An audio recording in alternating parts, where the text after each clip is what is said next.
Thank you, everybody. Let me introduce you, Amy. She will be giving the welcome. I want to welcome you all to the event, and thank you for coming this evening. Like Sebastian said, my name is Amy, and I'm a master's student in the Cities program at LSE. So tonight, you're a part of an experiment, as we will explore the formation of the urban through the lens of controversy. What you've just experienced, the reorganization of this room, demonstrates this idea. A disarray of chairs and tables becomes a disruption, and it required attention and action before things could carry on as normal. This disruption brought together different actors from different disciplines to reorganize the physical environment. This exercise approximates the urban controversy on a micro scale. So, an urban controversy begins with a disruption. It can range from a natural disaster to a social movement, and this physical or social disruption increases the pressure on institutional capacities and social agreements, and thus challenges the urban form to absorb a new complexity. In our exercise, each one of you became an actor. Whether you were an active participant in rearranging the furniture, a bystander observing what was going on, or the person that was telling other people what to do, you were pulled into the act of reorganizing, or at least thinking about the reorganizing of the physical world. And that is what makes moments of disruption and the controversies that result so fascinating, some might say addicting, because they are moments that highlight the social world and its making. As Tommaso Venturini writes, to understand how social phenomena are built, it is not enough to observe the actors alone, nor is it enough to observe social networks once they are stabilized. So in other words, by observing the controversy, we are also observing the construction of our social world. So this evening, we would like to explore how this controversy framework informs our understanding of cities, i.e., the urban world and its making. What can we learn about our current urban systems by observing them in moments of crisis? And how do urban controversies bring new actors into the debate and require multiple disciplines to come together to resolve both technical and political issues? So today we will hear two debates about controversies within the urban context. Panel one will be discussing a physical disruption, two physical disruptions in fact, in the city and how these create urban controversies. And in panel two, and in panel two we will discuss a social disruption, the London riots of 2011, and how they produced an urban controversy. Each panel will be followed by a time for questions and answers, and we will have a 10-minute break in between them. And we will conclude the evening with an open discussion about controversies as a lens for understanding our cities. Before we begin, I want to remind our presenters to please keep their presentations under 15 minutes, at 15 minutes or under. And we really feel like the discussion time is very valuable, so we will ask you to wrap up at 15 minutes. And as for our audience, please remember to silence your cell phones. And we're using a hashtag for our event, LSE Controversies. And now I'll ask you to don your critical and controversial hats as Dr. Susie Hall introduces our first speaker.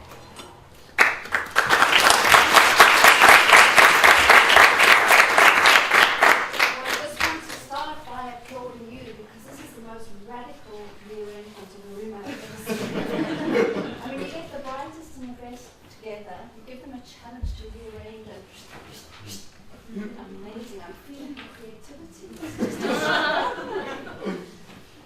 It's my great pleasure tonight to introduce two of my colleagues.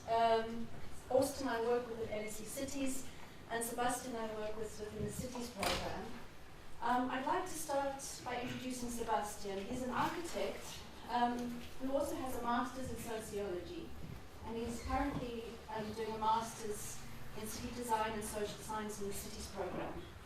He's the kind of classroom colleague that one really wishes for. He is exceptionally bright, wonderfully energetic, and always questioning.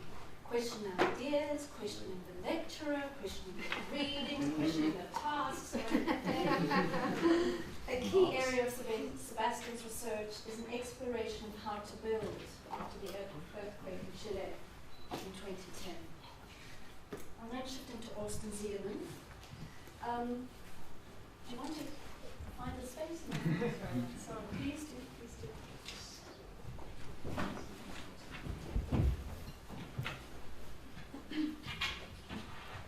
So Austin's work is very much at the intersection of urban studies and anthropology. And I thought I might start by pulling out a few of Austin's awards of his CV tonight. But after going through, I don't know how many pages, was it 790 pages of awards, Austin? I think it's best to say that Austin is a very well-awarded academic. Austin explores the landscapes of risk, particularly in Bogota, and his work engages with the dialogues between risk auditors and risk recipients. Welcome, and I think you're going to be, who's going to be starting tonight? Austin.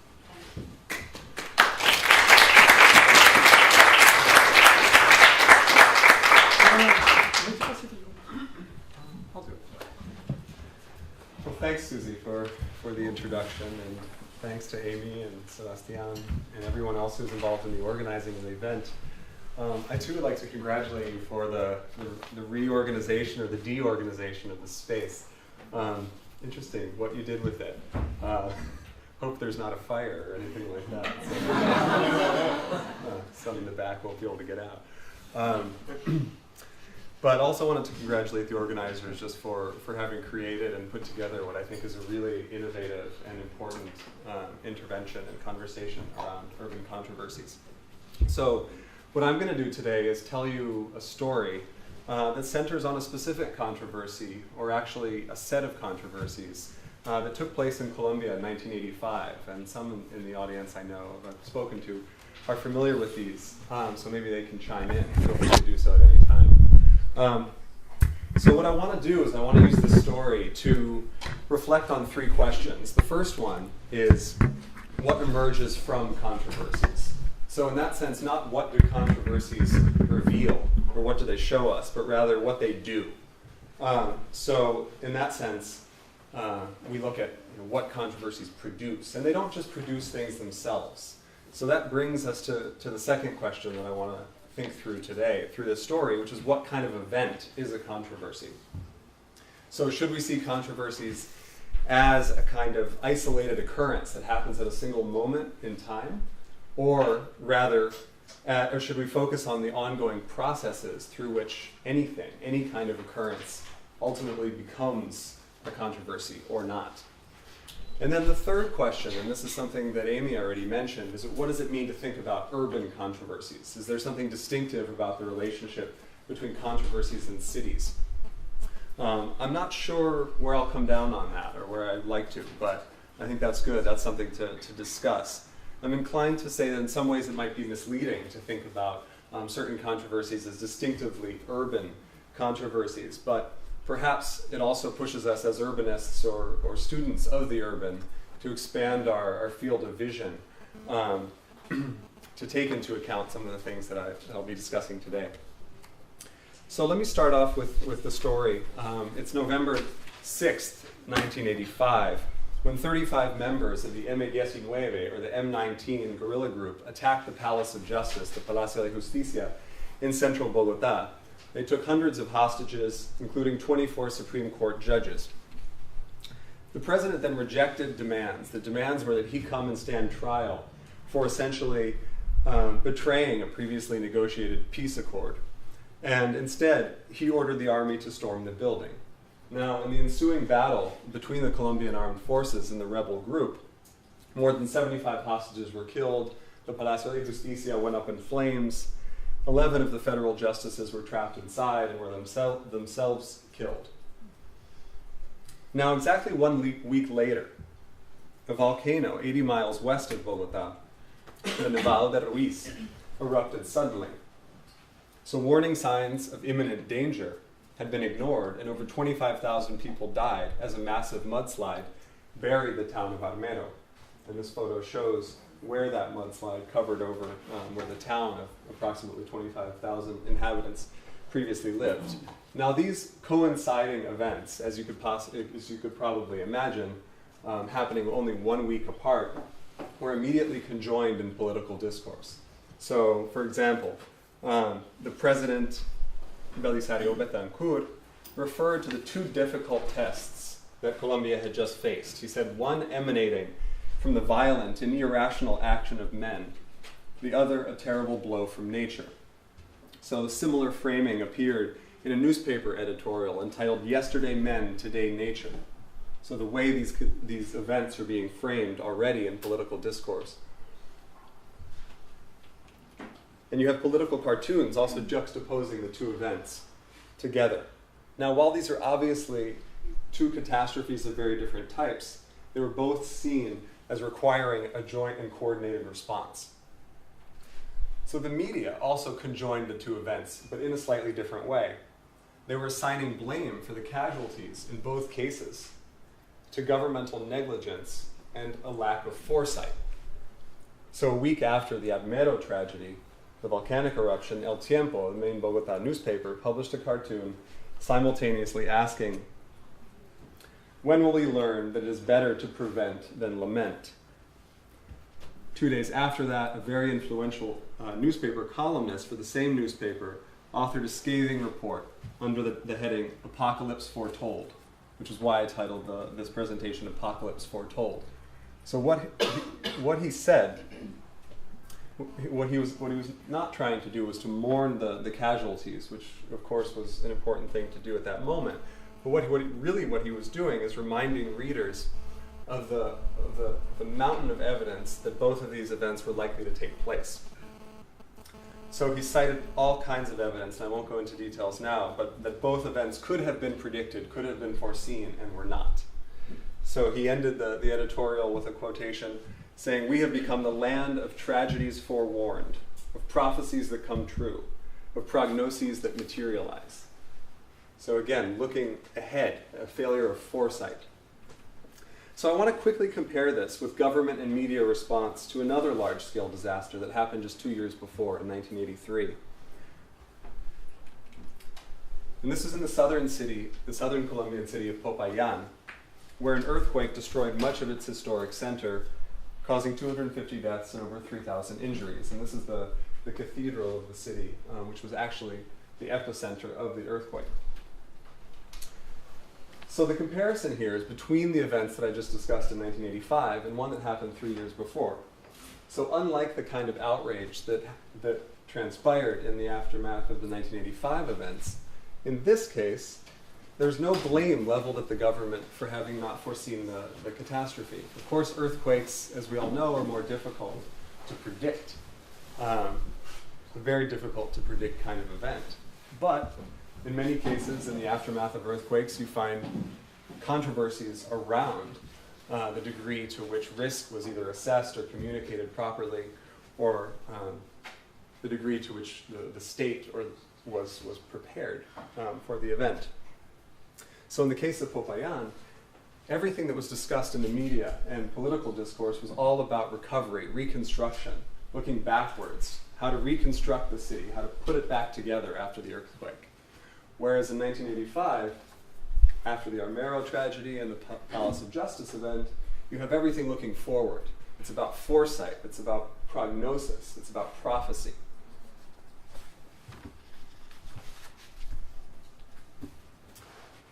Now, my argument is that the siege of the Palace of Justice and the Armero tragedy are not just controversies that happened in 1985, but actually continue to inform debates about governmental responsibility, about the loss of life, about what the state is accountable for and expected to do in relationship to certain kinds of events, whether they're an attack on the Palace of Justice by a armed political group, or an event like a volcanic eruption or an earthquake. So how did this happen? what I'm arguing is that the significance of these catastrophes was not something inherent to them, that they became controversies, but it's the way that they were made to constitute a certain kind of crisis, a crisis of technical expertise, that is, the expertise to know that something is about to happen or to be able to predict it, that it's going to happen, and a crisis of political authority, in that sense that it's the state's responsibility to do that.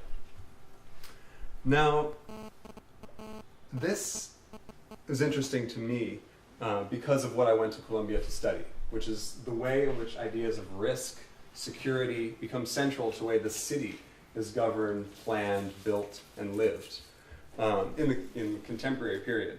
So how did I end up getting involved in this? Well, even 30 years after the fact, government officials who I talked to interested in issues of risk management, disaster risk management, violence and crime prevention, always went back to the year 1985 to talk about that moment as the moment where you have a creation of a whole set of laws, institutions, policies, programs, but also kind of wider and less tangible sort of cultural and political sensibilities around the responsibility of the state, both in the scale of the urban as well as in the national territory, of foresight, of looking ahead, of trying to predict things that are going to happen and then intervening in them. So what I want to do now is talk about how the controversy didn't just end there when those policies, programs, institutions, laws, regulations were put into effect after 1985. So I'm going to do that by returning to the Nevado del Ruiz, the volcano that erupted and set off this landslide that buried a town of 25,000 people. Now, 25,000 victims, and yet the life and death of one of them, a 13-year-old girl named Myra Sanchez, and some of you may have heard of her before, she became a symbol of the disaster for both national and international viewers and observers alike. Now, what I'm going to do is just roll a little bit of clip from Televisión Española, the Spanish television station that covered the event, to give you a sense. I'm going to turn down the volume. But basically what happened is when the avalanche hit Armero, Myra was one of the few who escaped being buried alive. Instead, she was trapped in a pool of water and mud and unable to be rescued without the rescue workers were afraid of rescuing her would actually do serious damage to her. So they tried for 60 hours while television cameras rolled, basically, televising the story throughout Colombia but around the world. And in many ways her death and what she came to represent at that moment was a widely mediated, circulated kind of symbol of the disaster. So it's obvious to pretty much everyone in Colombia that the enormous loss of life in Armero was personified by Myra and the mass-mediated spectacle of her death, which I'm showing you a little bit of here. But less obvious is the way that she also came to represent the same kind of political critique.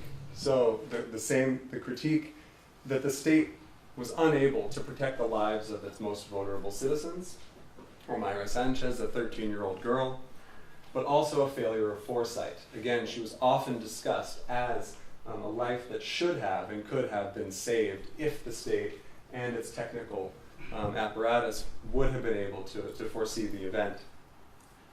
But Myra was also seen as a kind of beacon of sort of moral virtue, of moral fortitude. Now, every representation of her life and death talks about the way in which she was this patient, tranquil, dignified, strong kind of figure. So she, in that sense, she came to sort of represent in Colombia, my argument is, a form of victimhood that then influences the ways in which issues around victimhood and the politics of security and violence come to be discussed. So now let me just quickly go on to the next example, which is how the Palacio De Justicia also continues to be controversial. But before I do that, this is Myra's mother in 2010, next to President Juan Manuel Santos, the president of Colombia. At the site of the Armero disaster 25 years later, Santos is in the middle of 2010, which is a huge period of rain and flooding, displacement, all kinds of problems throughout the country caused by rain. And where does he do his declaration of reconstruction and policies? At the site of the Armero tragedy, and next to him is Myra's mother. So, as you see, the way in which the event continues to kind of become and play an active political role in the present is still very much the case. So now to the Palacio De Justicia in the last few minutes that I have left. So it also remains controversial. So many of the details of the event still remain a mystery, and what you have is a set of journalists, artists, activists, families of some of the victims actively working to reconstitute the event as a different kind of event. One that's not necessarily about foresight, about the state's inability to look ahead to the future and to prevent something from happening, but actually is something much more political in the sense of justice and injustice. So journalists have drawn attention to the military's use of excessive force and the disregard for civilian casualties in the Army's handling of the event. They've highlighted the torture and forced disappearance of people subjected of being complicit in the M19 or M19 plot. There are about 10 cafeteria workers from the Palace of Justice whose whereabouts are still unknown to this day. And it's become common to refer to the violence of those days more as a massacre, or in the words of one recent journalistic account, silenced Holocaust. So you have the active political work of reconstituting the controversy, of keeping it alive, keeping it open, and continuing to return to it as a site of political debate and discourse. So my last example, just to keep that going, is in the realm of artists and activists who have also made the Palace of Justice the focus of their attention. And probably these are families of some of the disappeared who do demonstrate in central Bogota, saying, again, reconstituting the event as something that is not, certainly is not settled.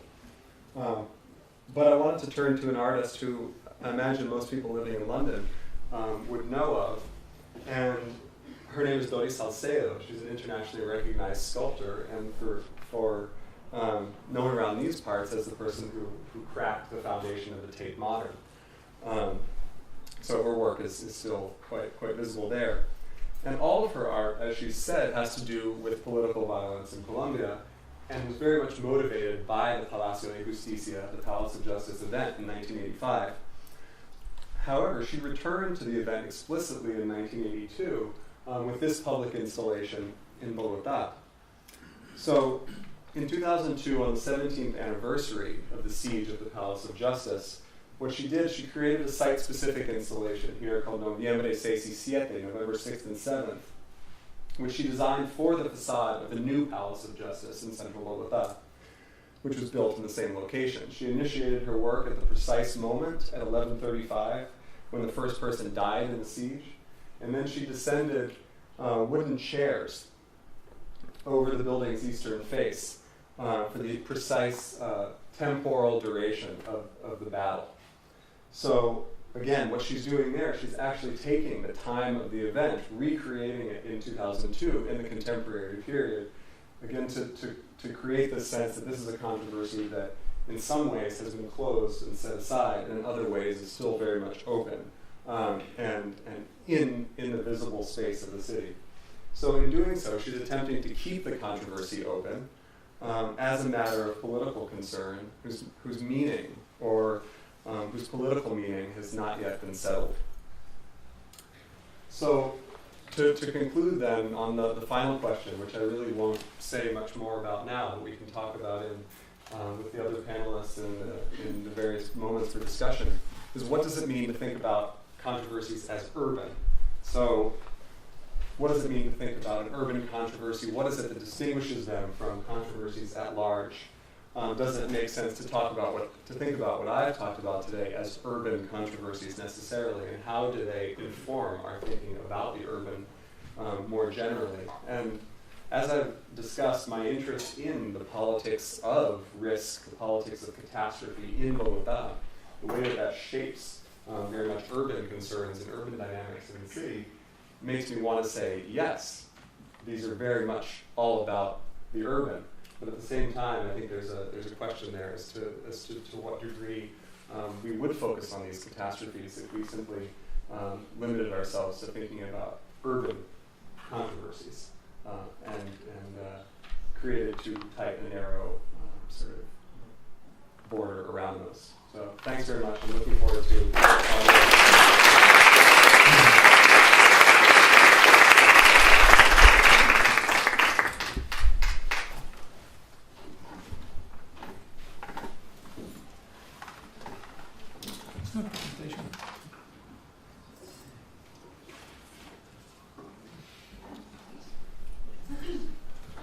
Well, thank you all for being here. Thank you for your great presentation.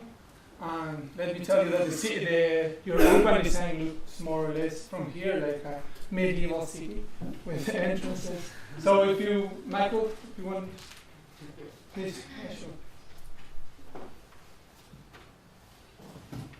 Okay, I'll be talking about experts and citizens, and this is a research that I did 1 year ago and was financed by the Chilean government, and is about how public participation was done for the rebuilding plans after the earthquake. So which is the context? We are in Chile on 27th of February 2010, and when the fifth biggest earthquake hit our country, the fifth ever registered, and then came a tsunami. So we have 525 casualties, around 500 towns and cities affected, and almost 2 million people with their homes or works seriously affected. So we have a government that just came in and tried to address this huge problem, while the community NGOs moved really fast all around the country. What happened with the mobilize of the civil population was that it increases the pressure to the government to solve the problem. These were some of the images that appeared.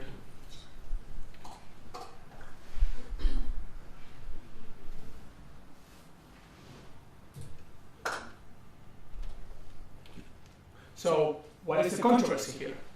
The controversy is mainly how to rebuild. That was the main discussion, the main uncertainty, and the main disagreement, actually.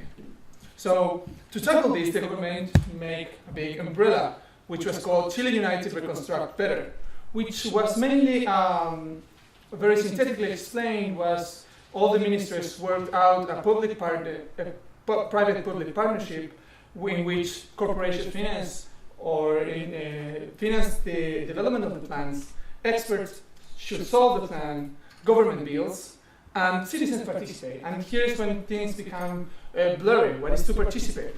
The only thing that if these plans consider public participation was that instead of a couple of years that the urban plan takes to be approved, it will take only 3 months. There were 126 of these plans, and mainly 6 of them, the press were the most powerful ones in which I'll be concentrating, which press stands for Sustainable Reconstruction Plan. What happens here under this umbrella was mainly that appeared the figure of the expert and the figure of the citizens. Can you see that back there? Okay. And the controversy was reframed. So instead of saying, how are we going to rebuild, one of the controversy was, how are we going to coordinate experts with local knowledge? So we have these two, the expert on the one side, mainly architects, and citizenship probably are mainly affected people. So experts, but it's defined in this research by the combination of having knowledge and having the responsibility to assume this knowledge for decision making. But actually the question that arises is, does local people have the knowledge to make city decision? Can they have the responsibility? And there is when the border becomes blurry, and this is what I will be talking about. This idea of boundary work, how expert architects give space for local knowledge to be involved in decision making in the urban. So, framing the research question, we have the first thing that I look for is the expert preconception of citizens and how these develop into different public participation methods, which actually framed and shaped, performed different kinds of citizens. I will be focusing on 3 cases, which more or less have the same expertise in the architects team. Architects, sociologists were also involved. But interestingly, they made 3 different kinds of public participation. And of course, different kinds of citizens were taken into account. The first case is Pre-Constitución, which is done by the famous architect Alejandro Arenas by Elemental, and is in the coast of central Chile. I will try to explain how they came out with an image like this into a proposal like this. So I will start by talking about what was their preconception into tackling their problem. They were using words like opportunity. This was an opportunity. Was about combining different knowledges. Was to make socially feasible the projects that came from an internal office into these new spaces. And this last quote is really interesting. If there was no proposal on the table, participation is no. So we were talking about here about their imagining a beneficiary public, which is motivated by our own benefits, but had a valid knowledge, but cannot assume responsibilities. You have to put a proposal into the table. So then I reconstruct all the participatory process that they made, and in the first chart, there's a list of all the public participation methodologies applied in different weeks, and how each methodology affected different parts of the design process. And what they were speaking, when I was interviewing them, they would say, well, we make a pretty fast and risky proposal. So what is all this participation method about in Pre-Constitución? Was about forums, about experts making a proposal, putting it to the people. This is one image of a forum, showing it and having feedback, going back to the studio, designing again, going back to the people, having feedback, going back to the studio. So we have an object with the result, which is open to debate, but actually the solution is closed. Architects have the power and they have the control of the solution. In Calon's word, it will be a public debate type methodology.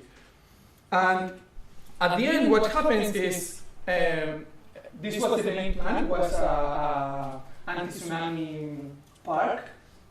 And what was interesting is that they tried to push a referendum which say, well, would you approve the whole plan? And architects really resisted. And this is the core point. Like, experts tried very hard to keep their boundaries, to keep their authorities, to keep their power to the decision making. Finally, how this is solved, this is a quote of a government consultant which was explaining, well, finally what they did is they did a referendum, park, no park, of course, park, marvelous city, no park, almost hell. So wrapping up the first case, we have experts thinking about a beneficiary public, which create a methodology which is a public debate, which were these forums, but created, finally, make appear, perform an active citizen, which has a valid knowledge in decision making to the urban, but has no responsibilities. The second case is Juan Fernandez, which is an island. And this was really destroyed, and this is what the plan was. But the experts came out with a very different approach. They say, you use wordings like, we were going with nothing, people was available for real reconstruction process, people really can give you the diagnosis, they are the experts, they have obligations too. So how these ideas informs a different methodology of participation in a different project. This kind of approach could be synthesized in thinking of a specialized public. which is motivated by their own needs, had a valid knowledge, but also can assume responsibilities. And the whole process was really interesting. What they did was a big charade. They put in a big room all the representatives of the fishermen, the taxis, the school community, everyone, and they put it into a whole room for almost 3 days. And they put a plan in the table and they just discuss it. In his words, he was saying, well, we'll gather all in the same room, and so for them to choose each other and to stage of the plan. And in the chart, we can see that they made one public participation, which was informing all the designing process, which of course had different debates, but the main thing occurs that 3 or 4 days. So the object is on debate, what the solution is on debate, what is the progress on debate, but also the solution is on debate. And this is really interesting. In Calon's word, this would be a co-production of knowledge methodology. Things become more interesting at the end because they have to make a major change, minimum changes. And who makes these minimum changes? Well, the people themselves. They moved this was a case that they have to move the football field because it's matched with the market. And people moved it. And they have been educated for doing that.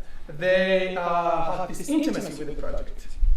And another interesting case was at the end, they were going to build one of the models of the house. And when they were building it, the citizens stopped.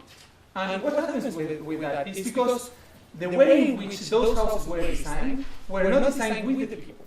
So with the local people. So they stop it and they say, well, we want this charrette attitude to be incorporated in every other urban solution. So looking at this case, we have expert thinking of specialized public, which created a co-production of knowledge way of participating, of engaging, and give the people real knowledge and responsibilities. This shapes and brings up an active scientific citizen. And the third case, which is Precalco, which is a city very near Constitution, severely affected also. This is kind of the images. And they came up with a radical different approach.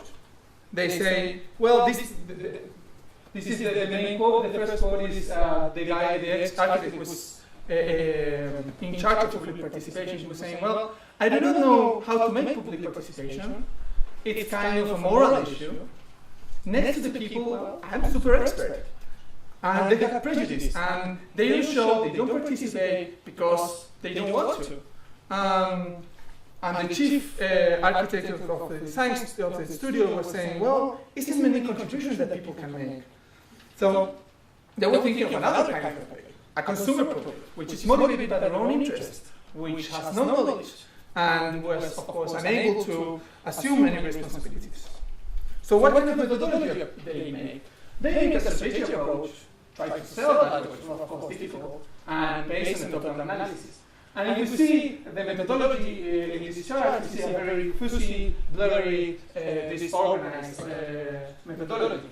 Actually, this picture is one of the public consultancy was made in the week 12, in the last week, was supposed to inform the original project. So the object is closed, and the solution is also closed. And this is a methodology which is called a public education. You have to educate the people, which is for them to know which is the best solution. Okay. And the final part, what comes out, they were saying, well, this is, we know that this is self-referent. We understood what was needed, but the architect and project chief was saying, well, we know that wasn't positively received and digested by the community, and actually the whole project stopped.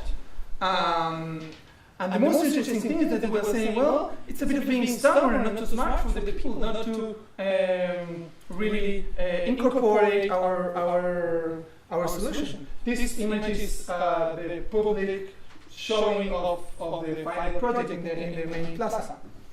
So what happened here is they were thinking of a consumer public with public education model that not only don't incorporate the knowledge or the responsibility of the citizens, but also they are guilty, which is very different in the other two cases. So, conclusions. We have experts and citizens, coming back to our first model.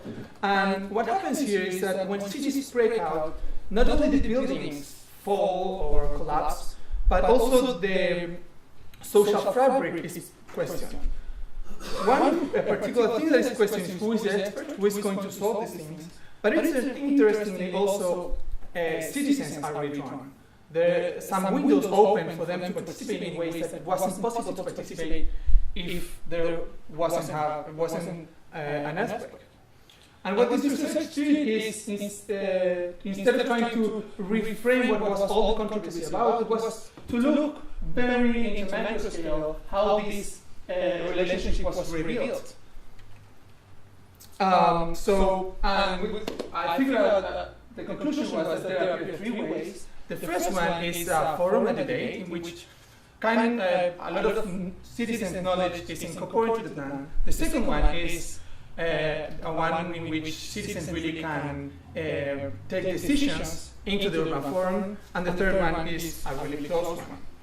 So what happens here? Architects or experts in this uncertainty try to stabilize themselves.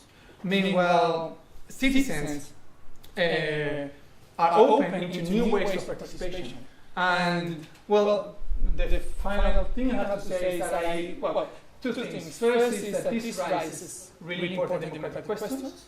Who should participate in the decision making of the urban, of course. And the second one is we hope that this research really help us to acknowledge how we could tackle these things before hopefully we don't need more earthquakes to come. That's all. Thank you. And in these exaggerated moments, the interplay between state and citizen emerges. So Austin, for me, one of the questions that kept on creeping up was in a way your use of risk, and it's a very academic term as well. It has a lot of contemporary purchase. But what I think is so problematic about the idea of risk is that the agency is always with the state. The primary actors in mitigating risk are always within authorities. And I think the obvious problem is that the citizens are not only victims, but they're both kind of recipients of risk and benefactors of risk. And I wonder whether your concept of justice actually mitigates that or compounds it further. And I think what's interesting then about the idea of controversy is that potentially it's the citizens who are agile. It's the citizens who are volatile. It's the citizens who take charge. And I wonder if that's something we can explore tonight. I would like to return to the idea of speed that for me was so much part of Sebastian's talk, to kind of think about controversy as highly explosive and impulsive moments where states react quite impulsively, experts tend to react quite impulsively, and to think about what that moment produces versus the much bigger challenge of how you actually attain some kind of momentum after controversy. So how do you actually get citizens not only to spark, but to sustain their spark over much longer time periods? And I think your reference to responsibility there was really interesting. Good point to open up to the floor and to get responses, questions, comments. Any hands going up first? Any takers? How many of you are familiar with those contexts from first-hand experience? No one from Bogota? Yeah. So it's a world that many of you come from, that you know well. Any responses, gutturally even, to the presentations? Let's go for David at the back. Just want to maybe ask Austin, this video of Myra Sanchez, actually, everyone in Colombia knows. And I think that actually in these cases, when we have risk, we have, as you were saying, like citizens are taking charge of the situation and proposing maybe some kind of solution, you can find how in that moment of stress or controversy, you can find how you find the best of the people there and the capacities of the people to try to solve the problem in in the middle of the situation. In that video from Myra, I remember well that she said, actually, while she was there, the truck was almost dying actually. She said, I'm worried about my math exam. She said that. I'm worried because I have to go to school. And actually that's a representation of what's Colombia. Colombia, we have a lot of problems, but people are always all the time thinking about duty and trying to forget about that. Actually. At the same time, she said, I'm thinking about my mother. She will feel she's feeling lonely. And that's the representation of the Colombian as well. Colombia is always thinking of families actually. And also she said, I remember she said, well, okay, maybe I forgot other things. I mean, during those times of research, like when people give their best, actually, and maybe it's the same case in Chile when people want to participate to give ideas.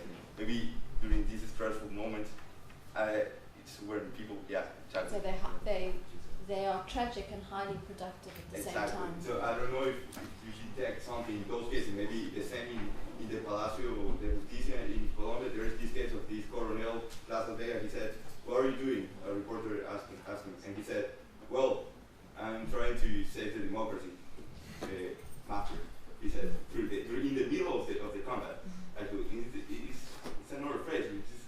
Everybody knows it, and I don't know what kind of. I don't know if you found in Colombia in your research what kind of elements. Well, let me say something in response to that I think might be controversial, but because of the nature of the event, it might be worthwhile. Actually, that line that you quoted from Omaira, I'm not sure that she actually said that, and the reason is that that has been quoted in a book called Adios Omaira, which was written by a Colombian journalist who basically sort of did a realistic but fictionalized account of Omaira and of her life and her death. And she may very well have said that. But the way in which that then got built in to this general story about her life and her death created a sort of, and he was the first one to say this is a fictional or fictionalized representation of her. But it was widely circulated and basically as a kind of testimonial or a sort of first-hand account. And in that sense, whether she said that or not, I think, is not as important as the fact that all of these supposedly sort of saint-like, kind of martyr-like, in some ways, the way in which you're describing her, and I don't have any claim to know the sort of the true Omaira, and I certainly don't intend to sort of say anything bad about her memory, but to say the way in which she has been sort of constructed as this figure, as the sort of, as you say, kind of the ideal human or person in the face of a kind of catastrophic event, who's worried about her family, who's worried about her exams, who's worried about her schools, but is not necessarily another kind of citizen or another kind of person or victim, let's say. So I think that is an important point that gets a bit to what Susie was asking a second ago. So to what degree, when we think about these figures who emerge from events like these, whether it's the figure of the expert, the figure of the citizen participant, or the figure of the victim, how those get kind of built into these stories and narratives around the catastrophe or around the event or the controversy, whatever it is. And that in some ways that shapes and forms and constitutes the kind of political subjectivity that's possible, right? And I think that is in some ways what my understanding of the way that Omaira has been sort of represented over and over and over again in all of these representations of her life and death, to say that she was this sort of ideal, in some ways, victim, almost like a martyr-like.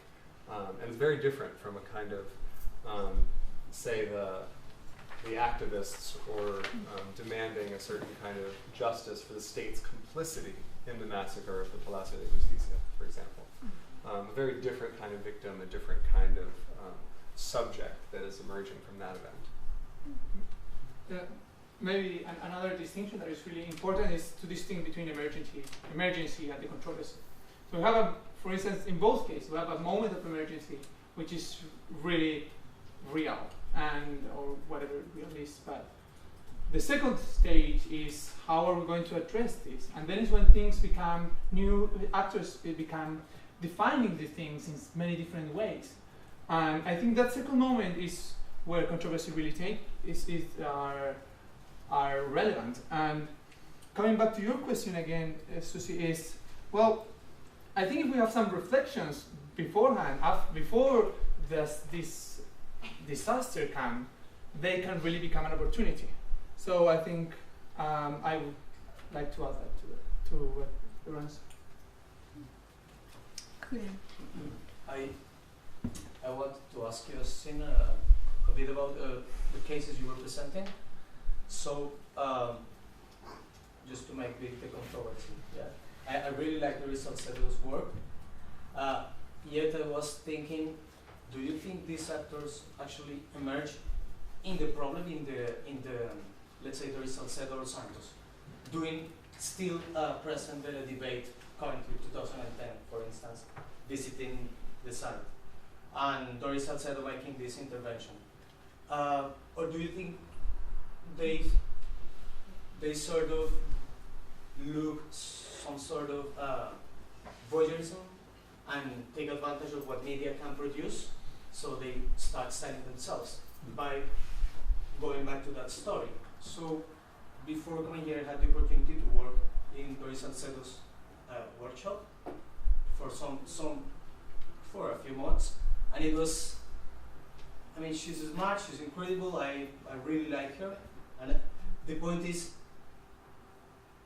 before going to work with her, I was very inspired by her. Then working with her, I realized all his art is always looking at guerrilla as an excuse, and then I felt sort of disappointed. So it's like Santos is Santos doing the same? Is Doris Salcedo doing the same? No, great question. And I have to say that you're not the only one to have gone to work in her workshop and then come out with a very similar kind of perspective. I know some others who have. But I think what you're pointing out is precisely, or is really in some ways in line with what I'm trying to argue as well, which is that simply by returning to the event, I'm not saying that it's always sort of opening it for the greater good, or to sort of create greater sort of democratic possibilities or justice necessarily, but in opening it, it's opening all kinds of possibilities for some other kind of interpretation, event to be, or some other kind of meaning to be given to that event. So I would actually say, I mean, one of the things that, since you brought up Salcedo, and if other people are interested in kind of the relationship between these issues and the work of sort of artists and aesthetic practitioners and how that intersects here, in many ways she has always referred to that particular event and that particular emergency. She arrived back in Colombia in 1985, right at that moment, and says that the Palacio De Justicia was always what motivated all of her work. She said this in many interviews that she's done. Never once, as far as I know, maybe you can correct me on this, has she mentioned the disaster that took place a week later, where 25,000 people died. Never once. So she always talks about her interest in political violence. So I see very much the way in which her approach to these controversies and these events is a way of defining the boundaries of the political and saying what kind of event, what kind of loss of life, what sort of controversy is political and therefore is the focus of someone like her work. And yet something like a volcanic eruption is fine to fall under the designation of natural disaster, and therefore apolitical and not worth the time of an important and heavily political artist like Doris Salcedo. Gonzalo. Hi, well, since it's controversy, I want to disagree. To disagree with the assumption that risk is just an institutional discourse or merely institutional discourse, and to disagree by appointing controversy. In Mexico City, just again in 1985, between 19th of November, the 8.1 earthquake mobilized lots of public participation, and since that day, I think the risk discourse had permeated also civil society in a way that didn't happen before. So I think the value of urban controversies are detonators or catalysts of appropriating institutional discourse for, in this case, of safety. And since that, I think people are much more aware and practice themselves, not just because of the city governments every 19th of November, every 19th of September, like take out the streets and go and do the kind of march and an emergency routine, but they actually like that and do that other days, not just whether they are mandated by law. So I think these events can be that strong that can make things like that permeate. And well, 1985 earthquake has shaped Mexico City, not just the buildings, the way they are constructed, but the way people appropriate their buildings, the way people move out, go out of the building when the alarm sounds, or the early alarm considerations. I'm afraid I'm going to have to cut questions so that we can move on to the next panel. Thank you very much. I just want to leave this session with one question.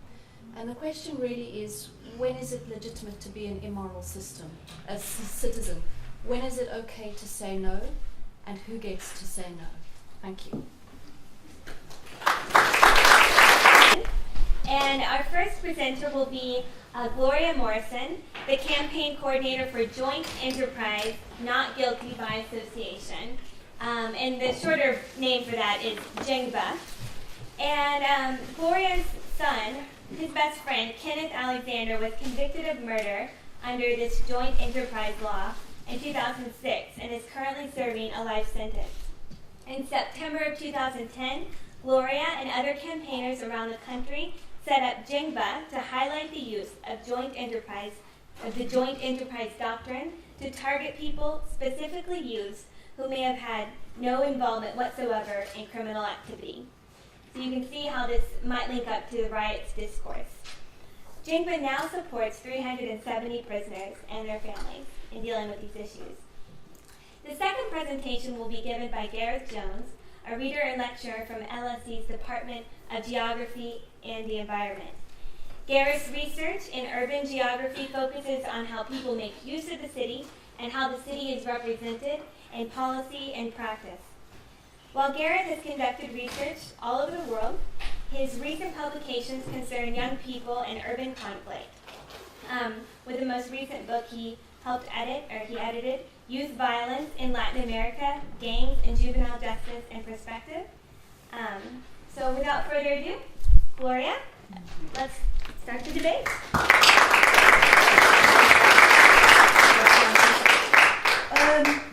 Having heard your last two speakers, they're very academic, and we're a grassroots campaign, so I'm not academic, but I will talk about the rights. I'm going to start with the controversy. I'm not going to call them the rights, I'm going to call them the uprising, which you can decide that you disagree or agree with. It doesn't really matter. The reason I would call it an uprising is because of some of the things I'm going to tell you that I think before Ken, that's my son's best friend, was convicted of a murder, I was sleepwalking about our justice system, and I think now, since we started this campaign, some of the things I'm going to tell you might seem like they are, well, almost conspiracy theory, but hey-ho, that's the way we'll proceed. But so I'm just going to start. 15 years ago, the prison population in this country was 45,000. So in the space of 15 years, we've doubled our prison population. Now, there hasn't been a huge surge in knife crime. There hasn't been a huge, not that the press would let you think that, there hasn't been a huge surge in criminal acts, but we have doubled our prison population. So when this happened to Ken, I kind of, I love him like a son anyway, and I was kind of pretty sure, because he's a black boy, that when I first heard about joint enterprise, that was one of the reasons why he got convicted, even though he tried to stop the fight and was knocked unconscious on the floor. And then when you start hearing about joint enterprise and you learn about joint enterprise, it is definitely targeting the black and ethnic minority groups, and it's definitely targeting working class. That's exactly who it's going for. So I don't know how many of you know what joint enterprise is. Do you probably just give you a background of what joint enterprise is? It's the legal side, the legal terminology is that everybody involved in the enterprise, or so the criminal act, has to have the same foresight and the same intention. Intention is the key thing, that they all intended that the outcome, what would happen, would be the outcome. Now, if you're talking about groups of young people where a spontaneous act of violence breaks out, we're not talking knives and guns always here, we're talking about fists sometimes, we're just talking about the classroom fort, we're talking about a sprawl outside a nightclub where a fight gets out of hand and a fist is used and someone could get seriously hurt. They will all go to prison if they are involved, if joint enterprise is used in the case, which it is increasingly. So, for 15 years ago, to say that we had 45 and now bring it up to modern day, we have to look at joint enterprise as being one of the factors is filling the prison systems.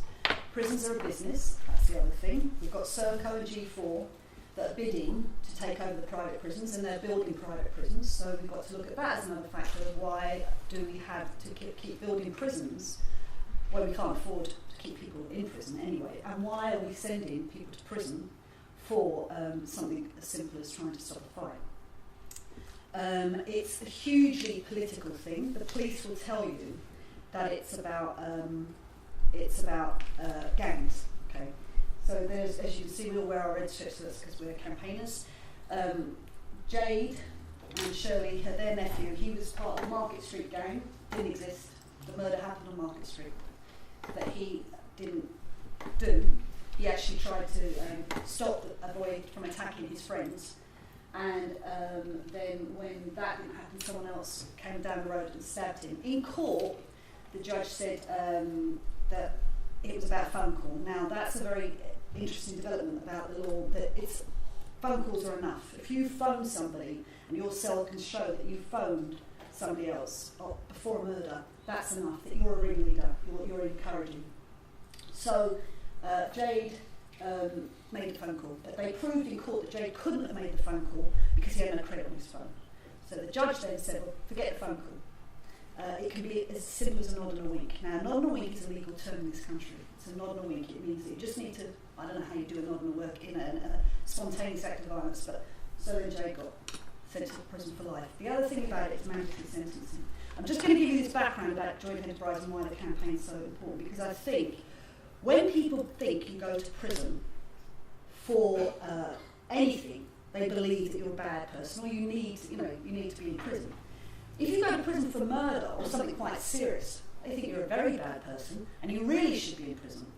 What the public are completely unaware of is that you can go to prison for nothing, for making a phone call or, God forbid, a rap video. Now, today's Guardian's got a piece mentioning our campaign by Melanie McFadden, who's a Guardian journalist, in the society section.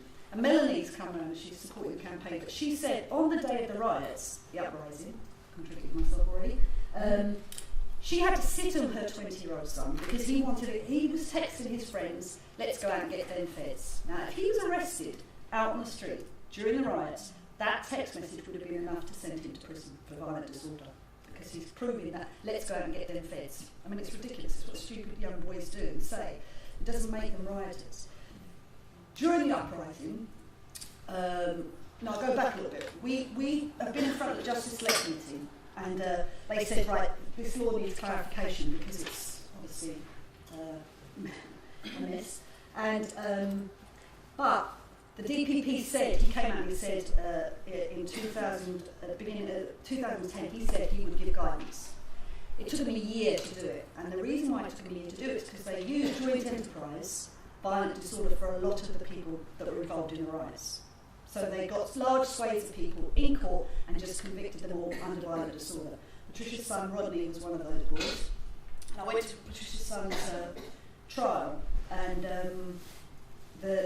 they used the joint enterprise Because what it means you don't have to actually find any evidence. It's guilt by association. You're all there, you all know what you're doing, you're all happen to be black kids anyway, but so you are all part of this enterprise. They were found not guilty for the robbery, they said they stole stuff, didn't they? But they were found guilty of violent disorder. But one boy was found guilty, and he came in late, he came into court late because he'd been out on bail. And he had a swagger, he was with his mates. They were dishing them, they were sucking their teeth, and they were being really rude and being told to be quiet. And I actually thought, she's not helping herself, boy, she's really not helping. By the end of the trial, I absolutely commended them because I knew that they had no respect for the justice system. Why should they? They watched their friend go to prison for 5 years for being out in the riots. He didn't assault anyone, he didn't harm anyone, and he's in prison now for 5 years. There are other things, I mean, besides the fact that the riots or the uprising, I think the underlying causes of that, you know what they are. You know, it's marginalised groups and it's young people who don't feel like they've got a voice. But the police go around schools. And don't forget, in the newspaper last year, the Met Police said, we are the biggest gang in the country and we are coming for you. They said that in the Standard. So the police refer to themselves as a gang. But then they go around schools and say, if you are with someone and he commits a crime, and I've seen the video the police use, they use my boy actually, use Ken, and it's heartbreaking. They say, if you're with someone, they commit a crime, you too can go to prison. Now for me, that's propaganda. That's not policing. That's not what the police should be doing. They should actually be protecting citizens. They should be looking after citizens. They should be trying to help. I mean, I do think police got a tough job, but our problem is, we want to point the finger, and the finger we're pointing is the police and the prosecutors. It's exactly that. It's overreaching. This is a common law that's over 300 years old. We might even take it back to Magna Carta, where the men were in ties. So if you have 10 men in a tie and one of them commits an offence, they all have to tell on him, otherwise they'll all get the same offence. Or you go to duelling, which is where we think it actually started to formulate. If you have two duelists, and you have seconds, and maybe you have a doctor and a few spectators, they're all coming together with a common purpose to know that someone's going to get shot. Someone's going to get harmed or seriously injured. So the judges, using common law, brought in this common law, which is joint enterprise, or it's called common purpose. Now, in South Africa, last August, 36 miners, I think it was, shot dead. And they charged the other miners with common purpose murder. I don't know if you remember. And I was great, finally, people are going to wake up and smell the coffee and realise that it's happened. And if you research that, you'll see that in the apartheid regime, the anti-apartheid supporters often would get convicted under common purpose. So it is about stopping protesters. It is about stopping protest. But bring it forward to the 21st century, where you are using it against people who are out. The Fort and Mason protesters were also charged with common purpose, joint enterprise trespass. So for where we stand now, this is not a law that's fit for purpose in the 21st century. We completely do not think. We started a campaign actually thinking, all right, you get 4 bank robbers and they go up to the bank and one of them sitting in the car and they've all got guns. We thought, actually, yes, he's as culpable as them.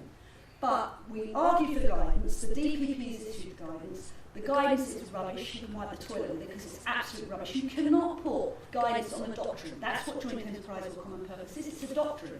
So surely the doctrine should apply. And there's not a lawyer in this country who can tell me how you get joint enterprise manslaughter. And we've got lots and lots of people in prison for joint enterprise manslaughter.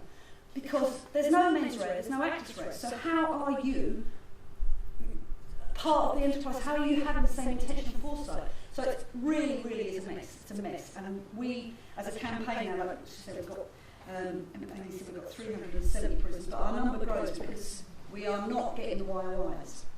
The main thing is about, I think, one of the reasons, the underlying reason is that if young people are being told, you know, they're stopped and searched all the time, and they're being told, well, you can go to prison for something else, one, they don't believe it. You just think, that's not right. No one in your right mind think you're going to go to prison for the acts of somebody else. You just can't. And it's actually asking young people to be psychic. It's asking them to actually understand what their friend might do in the fit of the moment, or because these aren't planned attacks, they're often very spontaneous. So I think I've nearly done my 15 minutes. I'm just going to leave you on a quote, which I'm hoping not to see. Someone sent it to me because it was on the radio yesterday. If the young are not initiated into it's an African proverb. If the young are not initiated into the village, they will burn it down just to feel its warmth. Thank you.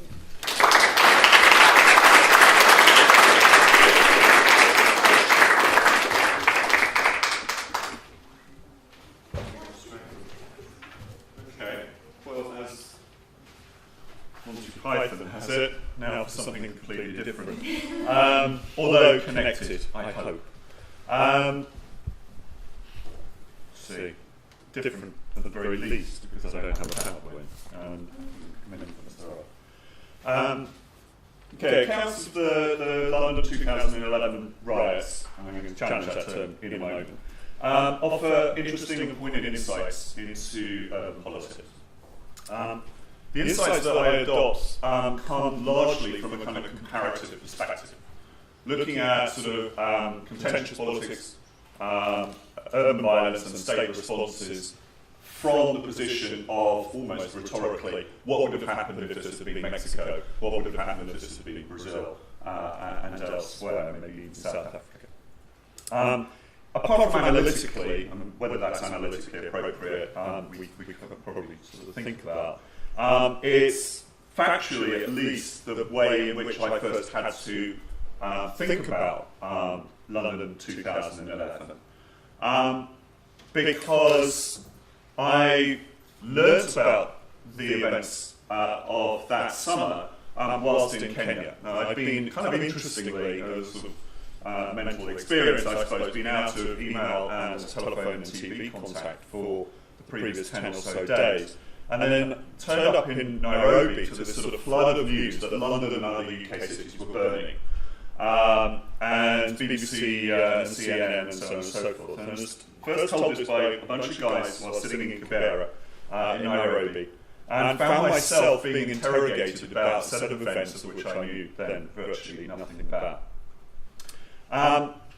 So the kind of phrase that stuck most clearly in my mind from that sort of interrogation was one guy who said to me, again we must learn from our colonial masters. Even you riot better than us. We kill people. You steal televisions. We must stop the killing. Okay, and a sort of rhetorical pun, I think, in the end there. In the sense what he's referring to, because I think events in the next 24, 48 hours in Kenya may overtake all of this on the aftermath of their elections, was back to 2007, 2008, where in the course of a few weeks, about 1,300 people were killed in a series of riots and other uprisings across the country. London, from the standpoint of Nairobi, must have looked a very odd sight. According to the Metropolitan Police, there were 27 major flashpoints in the capital that left only, and I use the phrase as a relative statement, not as a judgmental one, only 6 people killed. And that might not seem like a riot in many parts of the world, where that number starts to kind of trivialise the events. So put that in the same day in Ciudad Juarez in Mexico, 85 people were killed. Okay, and 85 people the day before, and the day before that. 3,200 people were killed in Juarez alone in that year. And yet, I kind of want to stress 2 things. Firstly, riots are not about violence, and yet also the people in JENGbA were able to make a connection across the obvious differences of scale between the 2 events. Okay, and it had probably more as much to do with the televisions as it did to do with the killing in a certain sort of sense. What I want to sort of think about then is, how can we interpret and what we gauge about sort of dramatic, short, violent, in inverted commas, events. And I suppose my sort of question, my framing question in a way, is how long are controversies? As to kind of come back to the points of departure for the session, what do we learn from the actors, the political class, if you like, who are intent upon reframing the controversy discursively and probably putting a lid on the controversy, putting it back in a particular kind of box? So I want to kind of think about what are or were the riots and challenge that phrase a little bit. What is it about this idea of a loss of state control? Did the state lose control, and for how long and in what ways? And what are the implications, apropos kind of Austin in a sense, the implications for urban spaces and cities, and how we think about it? bit academic at this point, but Charles Tilley, in his book The Politics of Collective Violence, has a number of interesting things to say, which I think are relevant to London 2011. He introduces the book by observing the salience over time and space of brawls, feuds, opportunistic attacks, violent rituals. He goes on to talk about cowboy shootouts, football hooliganism, genocide, 9/11. And what he does is he offers, with a degree of overlap, is to show how all of them on different spectrums or different axes have things in common to them. Levels of scale, of organisation and permanence. Okay, they differ across those kind of axes, but they can be talked about in some extent sort of the same breath. He explicitly avoids war, rebellion and revolution because he argues they operate within certain laws or codes and norms. Okay. And then he goes on into a really interesting kind of quote, which I'll give you. But, he says, I have omitted the widely used term riot from the typology for a different reason, because it embodies a political judgment rather than an analytical distinction. Authorities and observers label as riots the damage-doing gatherings of which they disapprove, but they use terms like demonstration, protest, resistance or retaliation for essentially similar events of which they approve.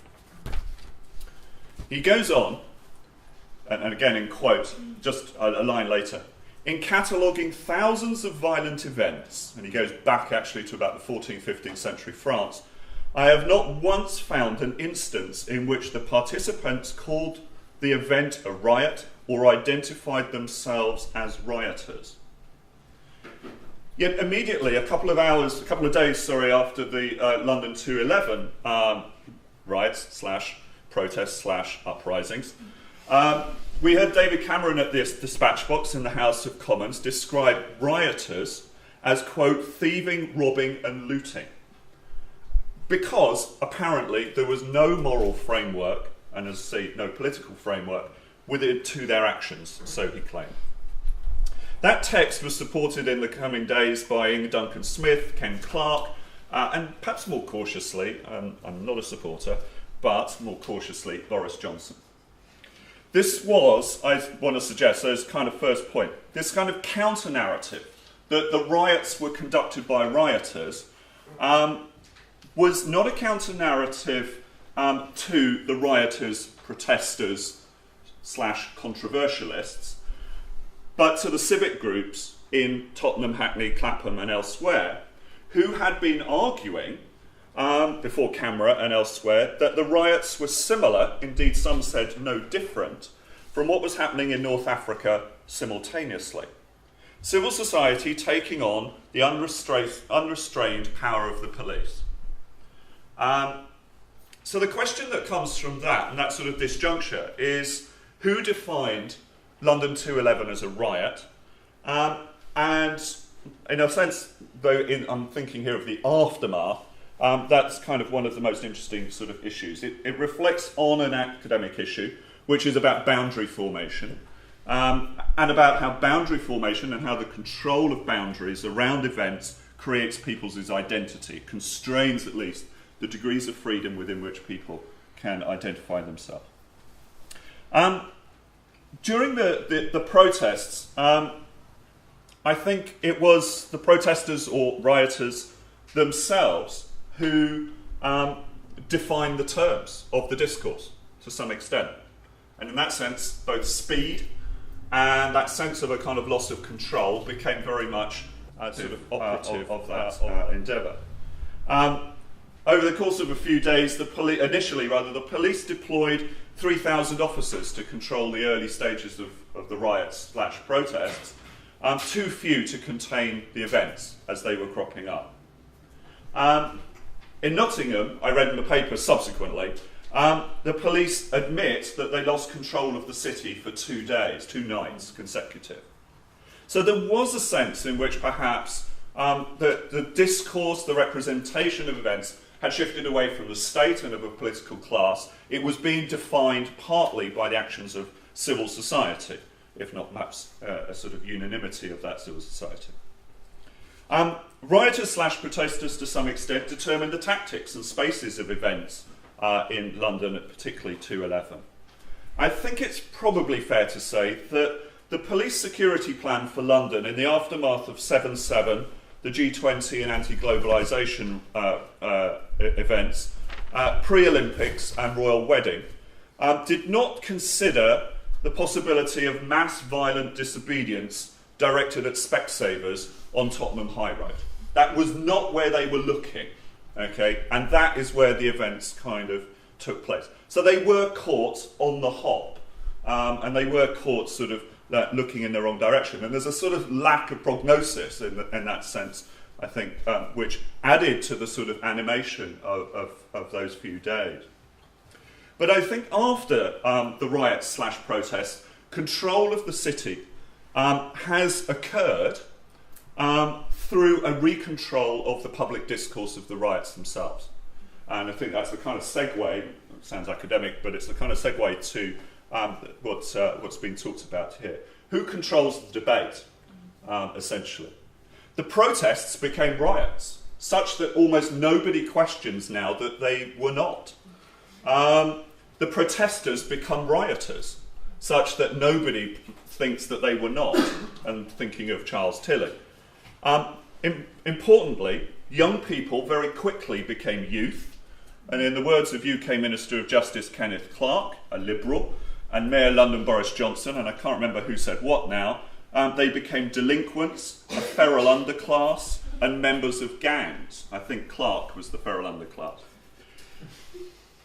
This is sad, but it's also ironic, because, and this is the part of the book on youth and development I'm writing, I've been looking at what did Colonel Gaddafi say in the Arab Spring about youth uprising against his regime, and what did Vice President General Omar Suleiman in Egypt say about young people in Tahrir Square. They called them delinquents, feral underclass, gangs, drug addicts, and rats. Little dogs was one of the Suleiman's phrases. So in denying that there are any similarities, in a certain sense, unrestrained police power, the power of the state, etc., etc., political class uses exactly the same language without wishing to kind of draw parallels with an Arab Spring in any shape or form, other than in this sort of language against the young, the youth. Efforts were made, I think, quite stridently to highlight the apparent difference from previous occurrences of mass civil unrest in Brixton and Toxteth in the early 1980s. Susie and I talked about this on other occasions. The London poll tax demonstrations in 1990, confrontations between Asian youth and police in Bradford in 2001, and numerous anti-globalisation marches in the last decade or so. I think in 2011 it was important to stress by the political class that there seemed to be no recognisable political agenda, neither arguments of race nor poverty or unfairness over the unrolling of austerity that were immediately explicit as motivations for actions or served as key texts in the public discourse. It's not that they weren't there, it's that the public discourse began to crowd that all out, okay, and push it away from the kind of the centre of the stage. Now, rather, the media were describing young people looting low-value electrical goods, clothing, alcohol and food, and those images, unfortunately I don't have them, were really important for their kind of rhetorical power.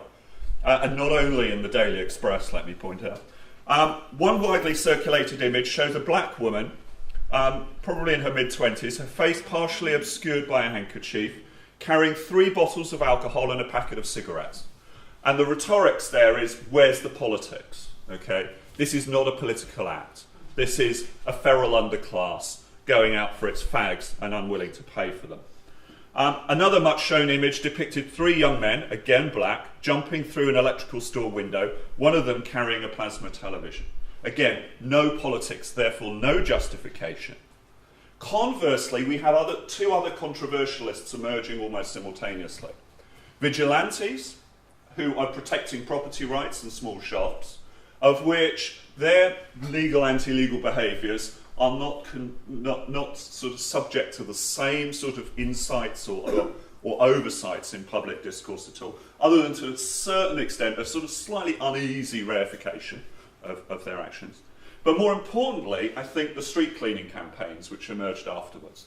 Here were the new characters, the public. And the public were not rioters. And the public were not prone to protest, apparently. What does the good British public do? It cleans the streets. That's what, in the context, rather ironically, of public sector budgets on street cleaning being cut, society steps in. Youth, politics, the gang becomes a key figure, as we've already heard in this discursive context, for who defines the riot. Yet gangs do not riot, and this is my comparative point with Mexico and Brazil and so on and so forth. Gangs do not riot. That is not what gangs do, right? Now, it may be different in parts of East London. I'm not entirely sure. But it's not their purpose. It is not their modus operandi in every place I have ever been and spoken with a gang. And I can't think why a gang in London would be different from that. The few examples where gangs have and entail major confrontations with the state over a kind of lockdown of the city, Rio 2002, Sao Paulo 2009 and so forth, it has always been an explicitly political act, okay? And it is not about ransacking the equivalent of Specsavers. There is an existential difference between what gangs do and how gangs act, even in political contexts, from, by and large, I think what we can depict from London 211. So in London, my argument is, at least discursively, the state did not lose control for very long. Indeed, post-riots, we witness, especially through the courts, and including David Cameron getting very close on public daytime TV to arguing that judges should sentence according to moral behaviour and not what the law said.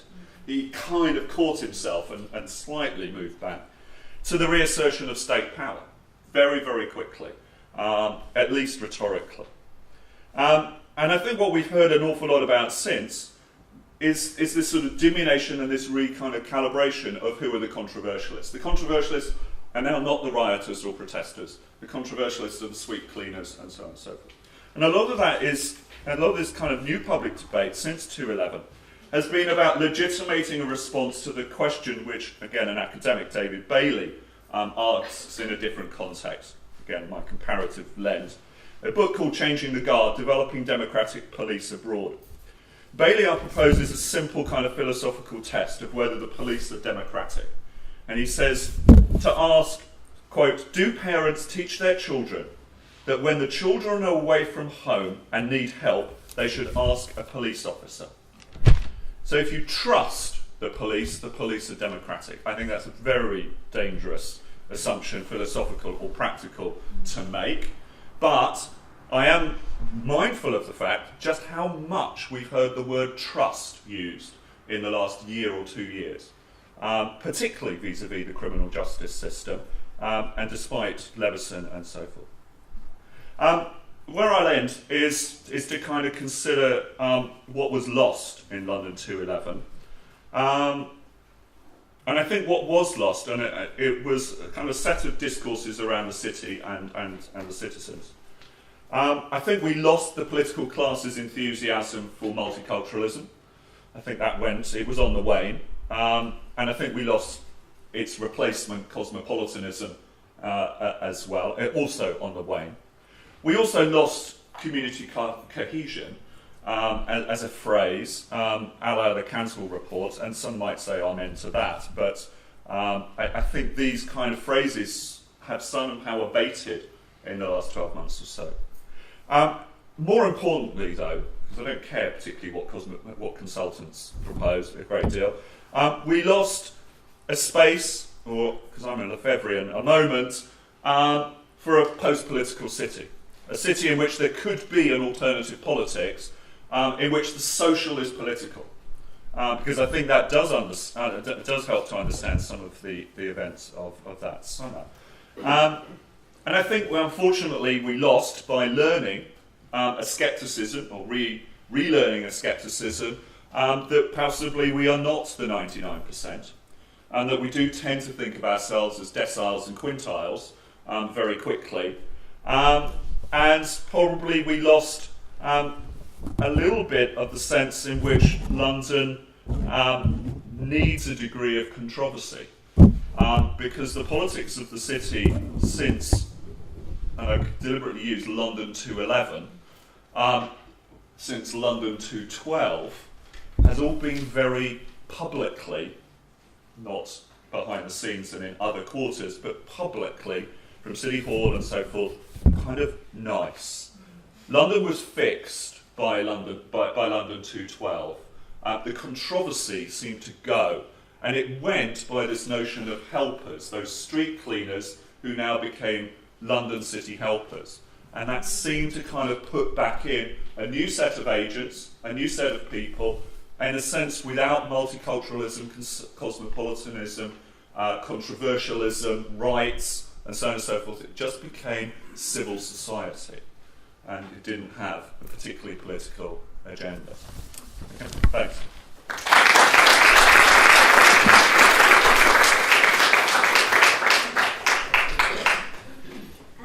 Well, I want to thank both Gareth and Gloria for two different but very interesting presentations alongside each other.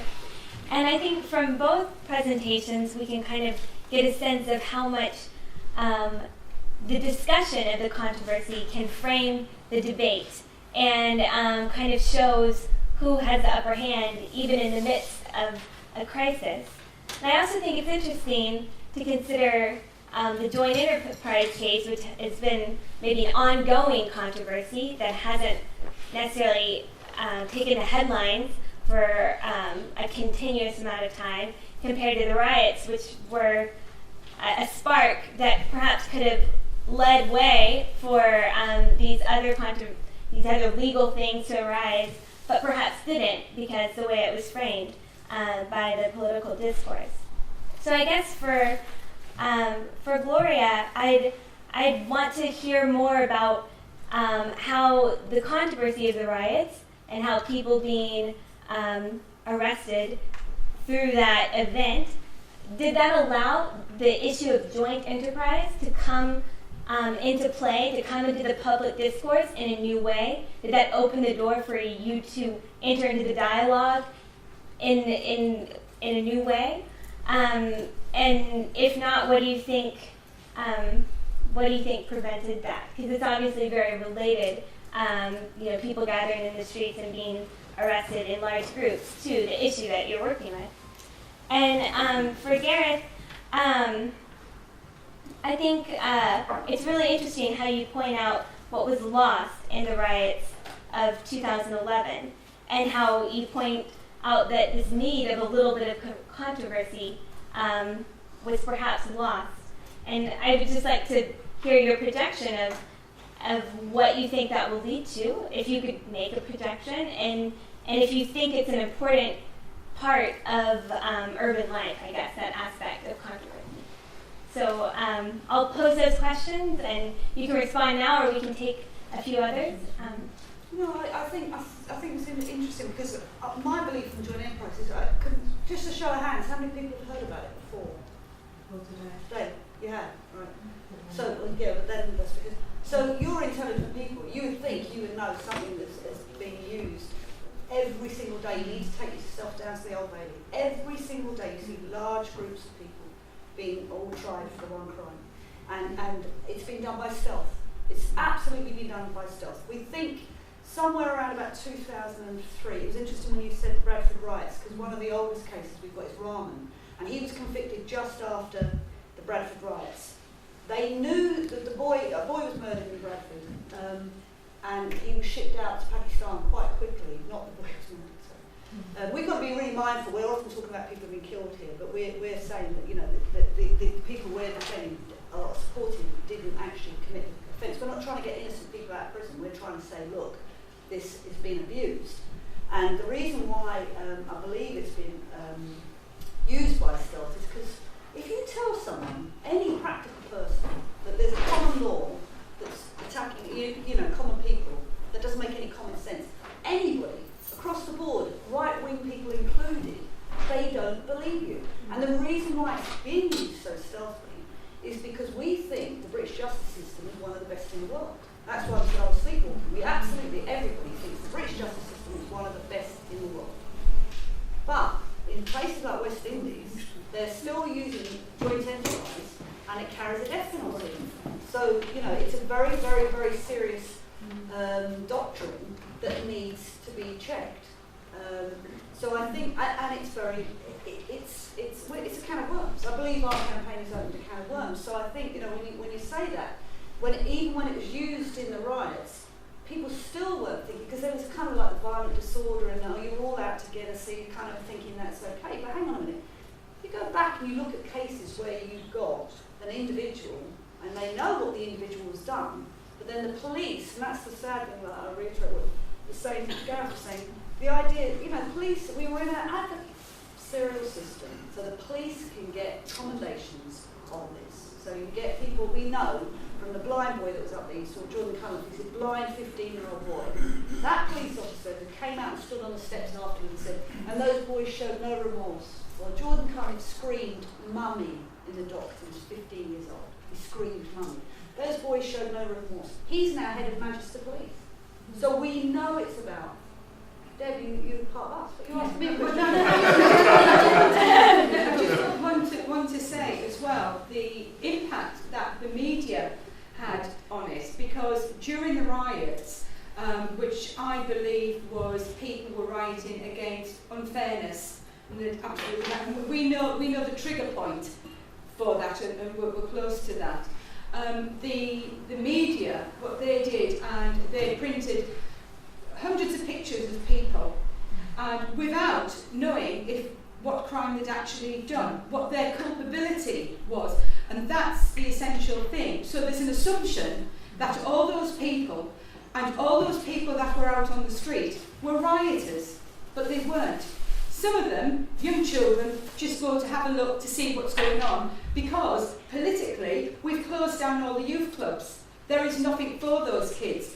This was a night when there was some action going on the streets as well. Actually, in the piece of The Guardian today as well, it's about a boy that got caught up in the riots in Birmingham. He got lost, he lost his friend. He got 18 years. 18 years. I mean, that's the other thing, the disproportionate sentencing that's gone on anyway. I mean, and obviously we're quite, it doesn't really matter to about left or right, but Tony Blair's government has an awful lot to answer for in terms of the politics that went around this kind of, you know, sentencing. It's gone, you know, people aren't aware that it's mandatory sentencing. All our loved ones are all serving a life sentence, and that doesn't mean they're going to get out after they've served their life sentence. They've still got to get through the parole system. And I think when you do talk to some of the young people that were arrested and charged for the riots, and some of the feedback that you get from them was that, well, what happened to the bankers? What happened to the politicians? Right? What happened to our EMA? What happened to our student loans? And that was a lot of the young people, when we started to speak to them about, well, why did you get caught up in the riots? Well, I didn't really want a TV and I didn't want a new pair of trainers, but I just wanted to show the police and the politicians that you did it and you got away with it. But we're doing it and we're getting 8 years. There was a man that he picked up a bottle of water and a break and he got 5 years for that. I mean, does that justify the cause? It doesn't. Oh no, it's okay.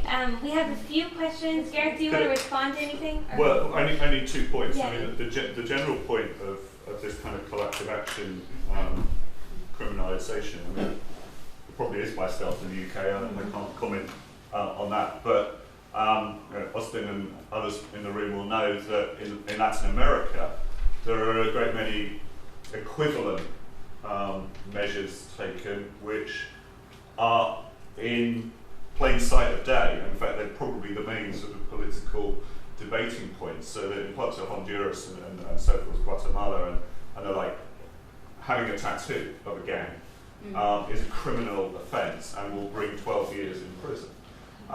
So you don't have to have done anything, but if you are a member, you can show association with the gang, and the gang itself has done something, and that is a major sort of mano dura, but tough fist laws, and super mano dura, because mano dura wasn't, tough fist wasn't super enough, came in and did that. So there are some kind of parallels, though I think a lot of the British debate has been precisely to say kind of how exceptional we are, because at root how good most of what we do, best police, best criminal justice system.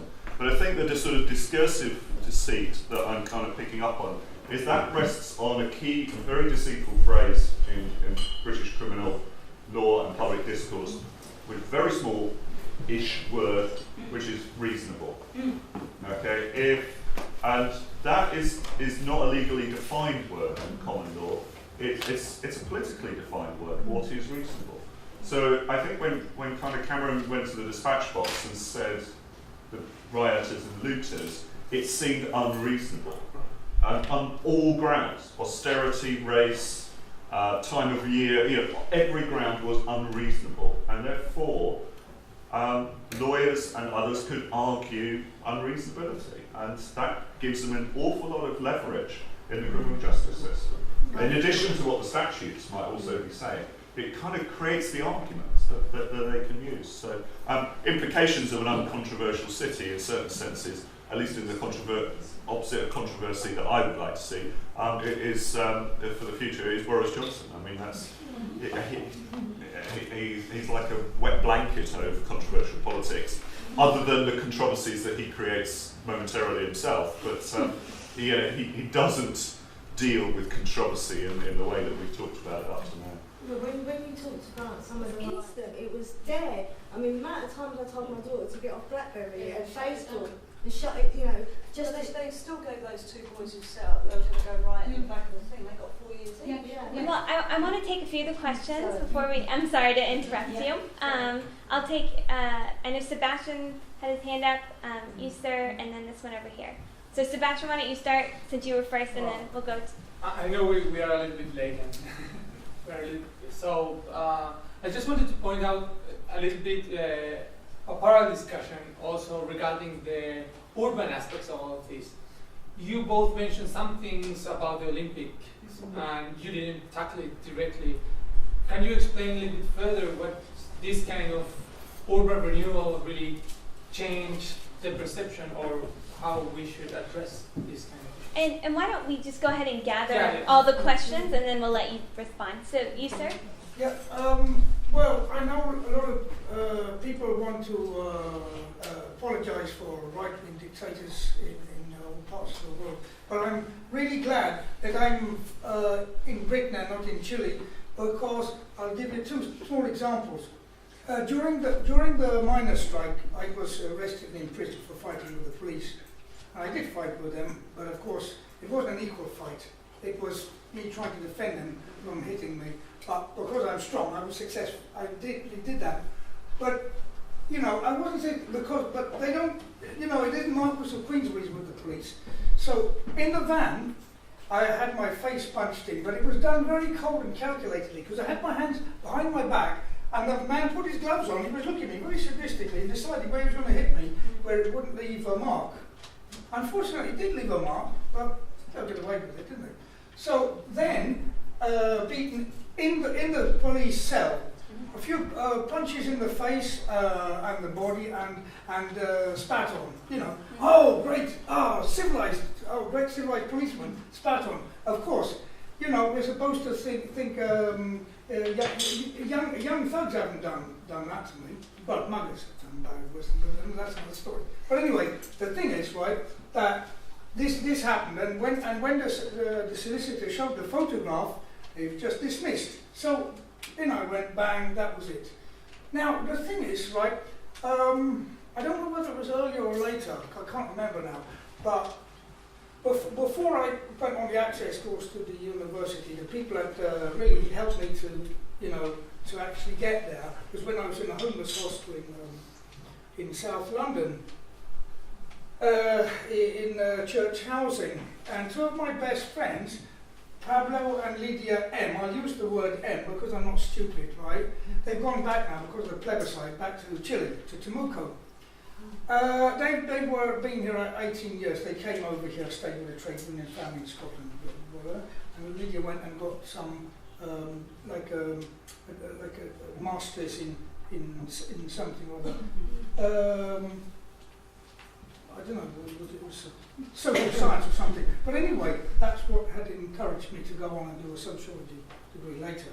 But now, Pablo, right, you know, I know he'd had a hard time, but I finally, and he was, you know, he never wanted to, I finally forced him, right, gently forced him, to show me his body and the marks on his body. And believe me, it was, you know, it was very hard for me to stand up when I saw that. And that's why I thought to myself, bloody hell, you only had a couple of punches and kicks, you know, and compared to that, it's, you know, that's something incredible, you know, and, you know, that was the norm. That was the norm. Now, the thing with Lydia, when she had an amazing story, because she was staying with some she was staying with the generals, and she was working as a domestic servant in Buenos Aires, and they borrowed her children.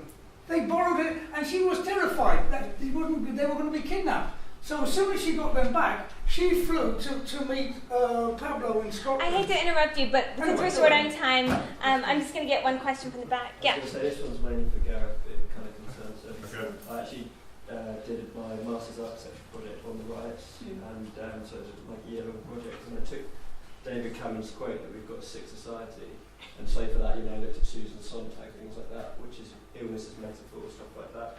And the whole way the project developed was, you know, the construct that is actually the politicians, which are the social gatekeepers. And really what I proposed and the common consensus was that what we desperately need is this new discourse between public and politician, and the public and professional on a wider level. And as you were saying earlier with the Leveson inquiry, this is the media, this is the police, and also another thing that's often overlooked is that these big institutions, they're no longer applicable in this day and age. The big new institution is social media. That is a huge institution. And also, just as an example of that, Whitehall at the moment, which is the government, are trying to reform themselves. And they can't do it, and that's the whole point, because the ruling classes, the political classes, are trying to reform themselves. They're not capable of doing it. So what I really think we need to do is really push it all across all institutions, open up this new discourse and actually invite the public to take responsibility. Because as with the Olympics as well, you know, the politicians loved it, they jumped on the bandwagon, especially Boris Johnson, because for 2 weeks the athletes actually, you know, they carried the torch, as it were, and the nation were invited collectively to put trust in them. I think what needs to happen now is that politicians need to look to other sections of society to sort of move this debate on forward and get Britain moving. So I'd like with the way we need to get our bowels moving. I'd like to allow you each to respond, and then and maybe that'll be our closing statement. Well, I might be quicker. You might have more things to say. I mean, the Olympics point, I think, is kind of fascinating. I mean, you could almost sort of tip X out riots, protesters, and put Olympics into some parts of what I said, because I think the celebration of the Olympics, you can go so far with it, but I think you do need the kind of counter caution of what was with the Olympics. At this level of sort of law, the Olympic sites are under, briefly, international law. They are not sites of national law. When you sign the FIFA memorandum, you cede responsibility over tax laws and so on and so forth, including security, although it becomes the responsibility of the national state. It's under also the joint management of FIFA. We didn't get anything about it. We didn't get a public debate about that. And the very sites in which, or related to the kind of various sites. So, we did create this huge area of a kind of exceptionality to British law, briefly, and now it kind of comes back in again. So, I think as a model of running a city, you have to be very careful about advocating what we need is lots of joined up Olympic sites over Britain. I think that would be rather awkward. The broken, I mean, I did think in sort of scribbling down some notes for this evening, I say what did the public lose, what did the London lose, etc. I was trying to think about what did the political class lose from London 211, and I couldn't think of something. It seemed to kind of push areas discursively, at least, which was my kind of frame, further along where they wanted to go anyway, by and large. So broken Britain, which wasn't working as a metaphor terribly well, became sick Britain. And it became that bit further on. It seemed to be demonstrated to my mum in Brighton. It didn't seem to get that was a very subtle kind of shift. It seemed self-evident. It seemed reasonable to kind of use the slightly upgraded metaphors very, very quickly. And I think it was very, very different. Very, very dangerous. I think some of the things about austerity, the street cleaners, apropos a kind of big society, vigilantism, which was slightly kind of kept under wraps, but almost wasn't in certain parts of North London in particular. I don't think political class lost a great deal to 11.